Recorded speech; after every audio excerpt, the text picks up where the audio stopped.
Praise the lord. మన ప్రభువును రక్షకుడైన యేసయ్య పరిశుద్ధ నామములో మీ అందరికీ వందనములు. ఈరోజు దేవుని వాగ్దానం, కీర్తనలు 94వ అధ్యాయం 19వ వచనం. నా అంతరంగమందు విచారములు హెచ్చగా, నీ గొప్ప ఆదరణ నా ప్రాణమునకు నెమ్మది కలుగచేయుచున్నది. ఈ కీర్తనను రాసిన భక్తుడు తన చుట్టూ ఉన్న లోకంలోని అన్యాయాన్ని, దుష్టుల పెరుగుదలను చూసి కలత చెందుతాడు. ఆ సమయంలో తన మనస్సులో కలిగే చింత దేవుని ముందు ఉంచుతూ ఈ మాట అంటాడు. నా అంతరంగమందు విచారములు హెచ్చగా అంటే మనస్సులో రకరకాల ఆలోచనలు, చింత, భయాలు పెరిగిపోయిన స్థితిని ఇది సూచిస్తుంది. ఒకసారి సమస్యలు మనల్ని చుట్టుముట్టినప్పుడు భవిష్యత్తు గురించి లేదా ప్రస్తుత పరిస్థితుల గురించి మనస్సులో ఒకదాని వెనుక ఒకటి ఆందోళనకరమైన ఆలోచనలు సుడిగుండంలా తిరుగుతుంటాయి. నీ గొప్ప ఆదరణ అంటే లోక సంబంధమైన ఆదరణ తాత్కాలికం, కానీ దేవుడి ఆదరణ గొప్పది. దేవుని వాగ్దానాలను, ఆయన ప్రేమ మరియు ఆయన మనతో ఉన్నాడనే నమ్మకం ఇచ్చే ఓదార్పు ఇది. నా ప్రాణమునకు నెమ్మది కలుగచేయుచున్నది అంటే బయటకు పరిస్థితులు మారకపోయినా దేవుని ఆదరణ వల్ల మన అంతరాత్మలో ఒక అద్భుతమైన శాంతి కలుగుతుంది.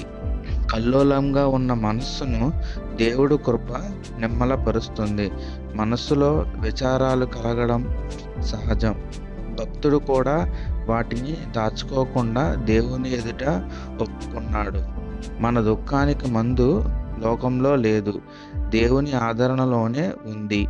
మన ఆలోచనలు మనల్ని కృంగదీస్తుంటే దేవుని ఆలోచనలు మనల్ని ఉల్లాసపరుస్తాయి. ఒక చిన్న పిల్లవాడు చీకటిని చూసి భయపడి ఏడుస్తున్నప్పుడు తండ్రి వచ్చి పట్టుకోగానే ఆ భయం పోయి ఎలాగైతే నెమ్మది కలుగుతుందో, దేవుని సన్నిధి మనకి అలాంటి నెమ్మదిని ఇస్తుంది. ప్రార్థన.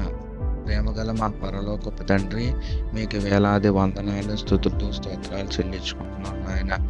నీ వాక్యం సెలవిచ్చినట్లుగా మా మనసులో ఉన్న బాధలు, భయాలు మరియు భారాలన్నిటినీ నీ పాదాల చెంత పెడుతున్నాం నాయన. మనుషులు ఇవ్వలేని, లోకం ఇవ్వలేని గొప్ప ఆదరణ మా అందరికీ ప్రసాదించమని అడుగుతున్నాం తండ్రి. నాయన, మా హృదయానికి నీ నెమ్మదిని దయచేయండి. ఏ సమస్యలు మమ్మల్ని కృంగతీస్తున్నాయో వాటన్నిటి నుండి విడిపించి నీ కృపతో మమ్మల్ని బలపరచండి. ప్రయాసపడి భారము మోసుకొనుచున్న సమస్త జనులారా నా యొద్దకు రండి, నేను మీకు విశ్రాంతి కలుగజేతును అని నీ మాట ప్రకారం ఈ క్షణమే మా అందరి ఆత్మకు శాంతి కలుగజేయమని అడుగుతున్నాం నాయన. మా శరీరంలో ఉన్న ప్రతి బలహీనతను, ఆరోగ్యాన్ని నీవు ఎరుగదవు. నేను నిన్ను స్వస్థపరచు యెహోవాను అని సెలవిచ్చిన దేవుడవు. వారిని నీ అమూల్యమైన రక్తముతో కడిగి సంపూర్ణ ఆరోగ్యంతో నింపండి. తల నుండి అరికాళ్ళ వరకు ప్రతి భాగము నీ శక్తితో బలపరచండి. ఎముకలకు శక్తిని, శరీరానికి నూతన బలాన్ని దయచేయండి నాయన. మా కుటుంబాన్ని నీ కృపగల రెక్కల క్రింద దాచి ఉంచండి. కుటుంబ సభ్యులందరి మధ్య ప్రేమ, ఐక్యత మరియు సమాధానం వర్ధిల్లేలా చేయండి.